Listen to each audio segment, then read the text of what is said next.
والعاقبة للمتقين الصلاة والسلام على سيد الأشرف الأنبياء والمرسلين ونحن على ذلك لمن الشاهدين والشاكرين أما بعد فأعوذ بالله من الشيطان الرجيم بسم الله الرحمن الرحيم قل إن كنتم تحبون الله فاتبعوني يحببكم الله ويغفر لكم ذنوبكم والله غفور رحيم صدق الله المولانا العظيم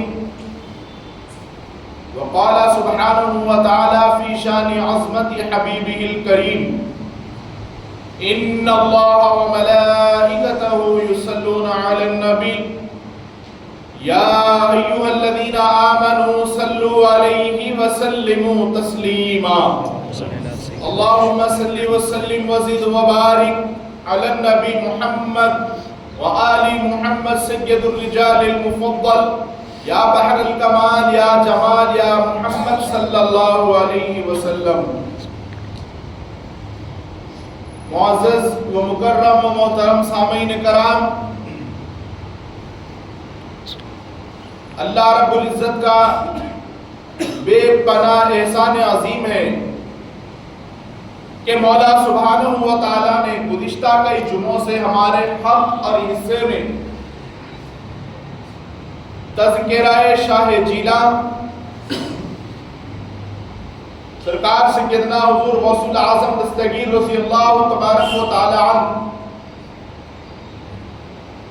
بیان کرنے اور سماعت کرنے کا اللہ تعالیٰ نے موقع عنایت فرمایا. محترم سامعین کرام، یہ وہ مقدس ذات گرامی ہے، یہ وہ مقدس ذات پاک ہے کہ جس شخصیت کو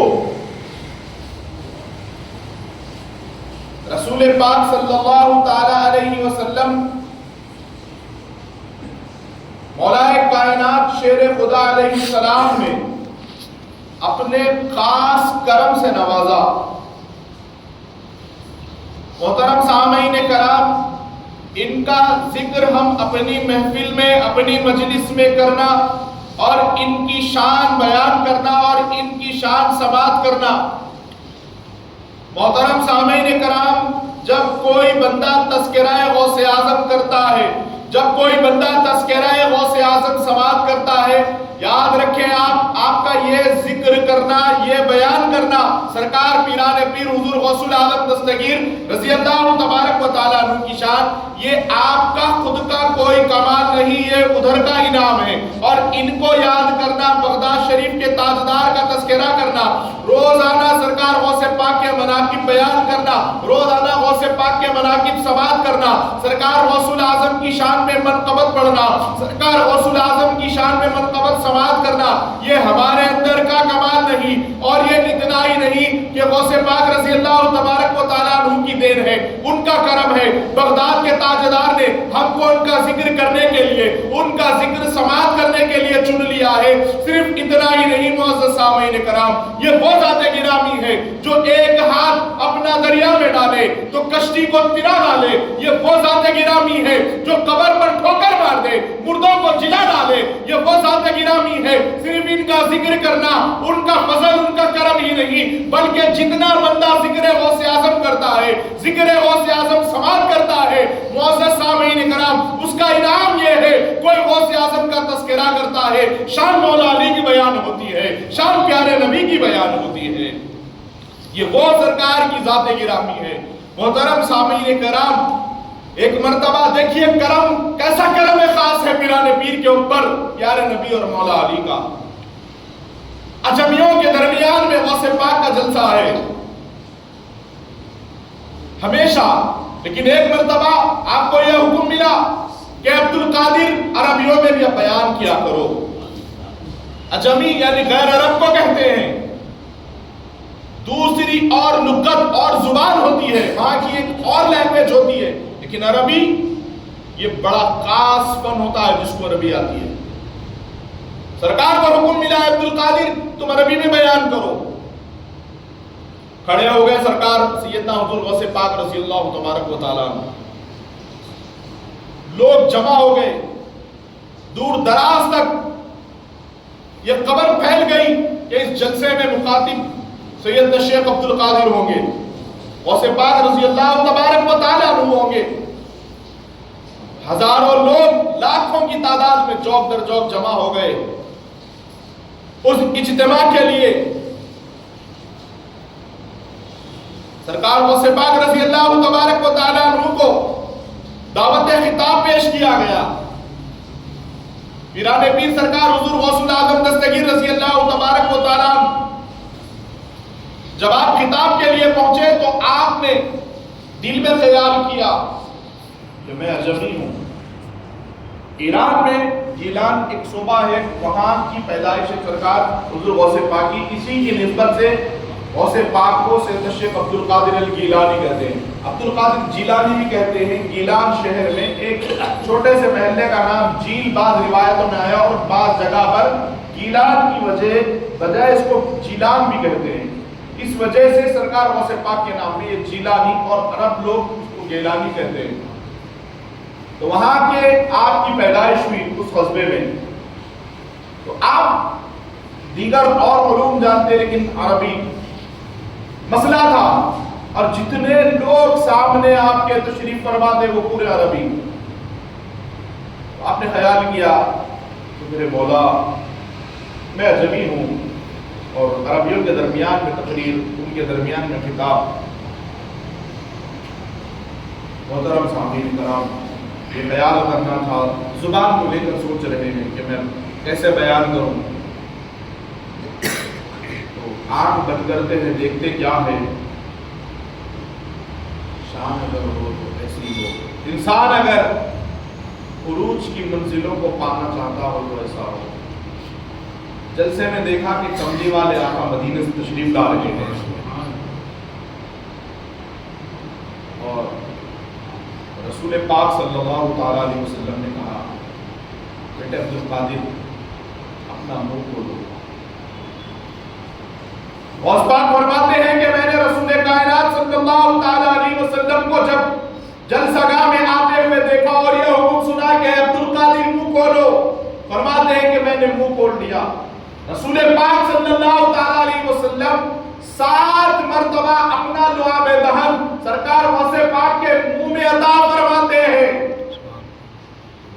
فرماتے ہیں کہ جیسے 7 مرتبہ رسول اللہ نے میرے اندر لعاب دہن 7 مرتبہ ڈالا تو مجھے عربی آ گئی, مکمل طور پہ عربی آ گئی. غوث پاک فرماتے ہیں کہ لعاب دہن مصطفیٰ جب غوث پاک رضی اللہ تبارک و تعالیٰ عنہ کے منہ میں پڑ گیا تو 7 مرتبہ کا وہ لعاب دہن کا اثر یہ ہوا کہ غوث پاک فرماتے ہیں خدا کی قسم عربی ایسے آ گئی جیسے میں پیدائشی عربی ہوں. عربی تو مکمل طور پہ آ گئی لیکن اب بیان کرنا ہے, ایک جھجک سی ہے. فرماتے ہیں کہ تھوڑی دیر کے بعد نگاہ پیران پیر, نگاہ شیخ عبد القادر نے دیکھا رضی اللہ تبارک و تعالیٰ کہ پیارے نبی کے 7 مرتبہ لعاب دہن داخل کرنے کے بعد سرکار غوث پاک کی ذات گرامی کے اندر دیکھا کہ باب مدینۃ العلم, ولایت کا وہ سر چشمہ و منبع, ولایت جس کے قدموں کی محتاج ہے, وہ مقدس ذات پاک جن کے بیٹوں کی جنت چاہیے رہے, ان کے بابا جان شیر خدا لیے مرتضی رہے ہیں. مولا کائنات علیہ السلام کو آتے ہوئے دیکھا. فرماتے ہیں کہ سرکار مولا کائنات علیہ السلام نے 6 مرتبہ لعاب دہن میرے اندر, میرے منہ کے اندر ڈالا. اسی طریقے سے حکم دیا, اے عبد القادر تم اپنی زبان میرے سامنے پیش کر دو, یعنی منہ کھول دو. 7 مرتبہ رسول اللہ نے لعاب دہن عطا کیا غوث پاک کو اور 6 مرتبہ کہ رسول کی برابری نہ ہو اس لیے ایک حصہ کم 6 مرتبہ مولا کائنات علیہ السلام نے سرکار غوث پاک رضی اللہ تبارک و تعالیٰ عنہ کو وہ لعاب دہن کا حصہ عطا فرمایا.